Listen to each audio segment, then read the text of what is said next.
Ang Filipino-American na si Bruno Mars ay isa sa pinakamatagumpay na singer sa kasaysayan, kaya hindi na rin nakapagtataka kung bakit marami ang umiidolo sa kanya.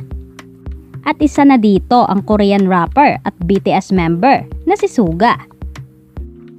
Si Min Yoongi ay aminadong fan ni Bruno at sa katunayan ang kanyang ringtone ay ang kanta nito na When I Was Your Man.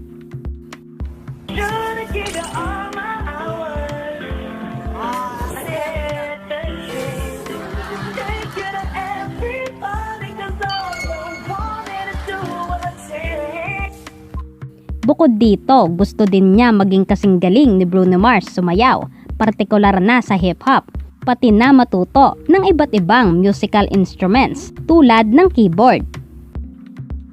잘 춰야 될 것 같은데? 브루노 마스처럼 되게 프리하게 이렇게 춤추면서 되게 느낌 살리고 싶은데? 그러면 연주도 해야 될 것 같은데? 건반도 해야 될 것 같은데? 야, 얘는 내가 그래도 과부하예요. 데뷔 10년 차에 보는 사람이지만 이렇게 되기가 진짜 쉽지 않거든. 당연하죠. Si Yoongi ay songwriter at record producer kagaya ng kanyang idolo at ikinukumpara pa dito ng mga miyembro ng BTS. 여러분, 그래서 그래미 무대를 그랬네요. 오늘 수고하셨어요, 형님. MVP. 컴백 무대다. 신동할 때 지금. 오, 꽤 잘하는데? 이제 많이 좋아졌어요. 많이 좋아진 게 편이죠.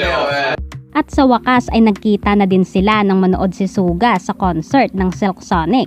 Kaya naman inaabangan na rin kung magkakaroon nga ba ng collaboration ang dalawa.